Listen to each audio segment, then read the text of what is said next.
First, it was China. Now, it is the NATO. Led by the Biden administration, NATO is infringing upon Russia's exclusive sphere of influence, which is the Arctic. China did it, and alarm bells rang in Moscow, leading to Putin taking steps to make Beijing know that the Arctic is out of bounds for the paper dragon. If the Arctic is out of bounds for the paper dragon, what makes the Biden administration and NATO countries think that they can flex their muscles in the region? Whatever their reasons may be, Vladimir Putin is annoyed, and an annoyed Vladimir Putin is known to not be the best man to deal with. To make matters worse for the West, which has definitely gone wild, the Arctic is not the only region where Russia is being needled the wrong way. The Black Sea is another region where Joe Biden, along with Ukraine, are digging their own graves. The consequences of such misguided aggression against Russia can be devastating. Hi and welcome. This is TFI Global, the foreign affairs and geopolitical analysis arm of the TFI Media Group. I am your host Sanbir Anhotra, and in this video I will tell you how Russia is about to extinguish NATO's fire with the icy cold water of the Arctic. Let's begin.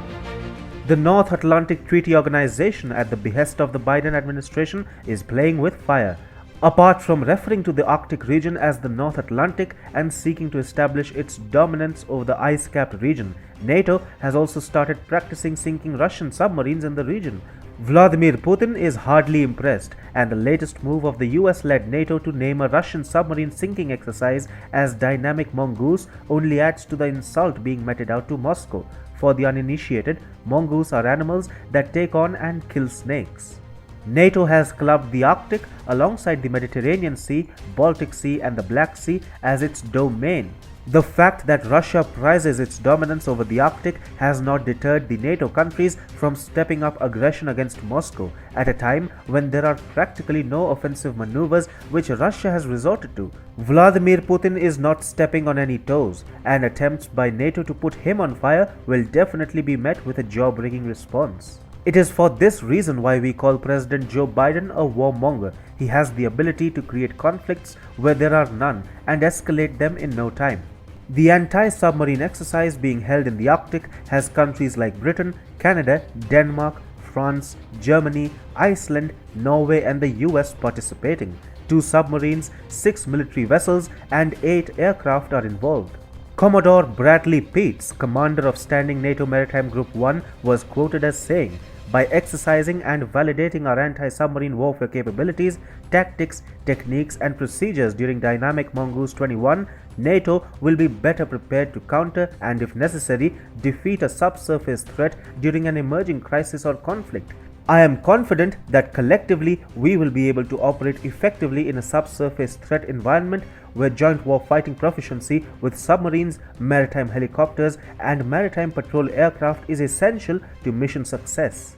The Arctic is expected to gradually open up. As the polar ice cap melts away, the region will become a gifted sphere of influence for Russia to trade through. In the future, the Arctic can be used to completely evade the Pacific, Atlantic and Indian Oceans, and Russia is poised to benefit from the melting of the polar ice cap tremendously.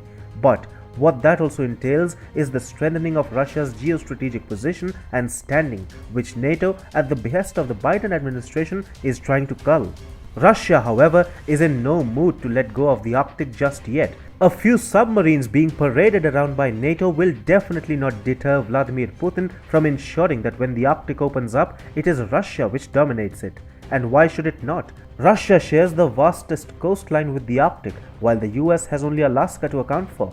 Unlike China, which stakes claim on the South China Sea based on a bunch of lies, Russia has authority over the Arctic by virtue of its borders with the region, which are available for the world to see. The Biden administration, along with its allies, is rubbing Russia the wrong way for quite some time now. Especially after the Biden-Putin summit at Geneva, the US president seems to have gone bonkers. Despite Russia's warning to bomb British vessels in case of any aggressive moves off the coast of Russia-annexed Crimea that was also intended to warn the US, Biden is sending the US Navy to the Black Sea in a major show of strength. Recently, things went berserk in the Black Sea region when Russian fighter jets and ships reportedly fired off warning shots at the British Navy. The latter had violated Russia's maritime border near the Crimea coast. Russia then issued a statement which suggested that it will not tolerate any attempt to undermine its position in the Black Sea region.